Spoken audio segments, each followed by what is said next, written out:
Znaš kako, ovako sa Sašom se završava jedna velika epoha ajde kažem, muzike koja je kod nas počela da funkcioniše, da radi. I meni jako stvarno mnogo žao i lično, zato što ga lično poznajem, sarađivali smo puno.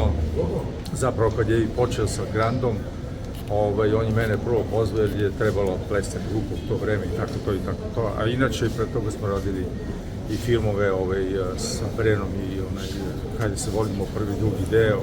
Znači, radili smo puno, da sad to ne nabrajem. Uglavnom, on je ostavio jedan veliki, hajde kažem,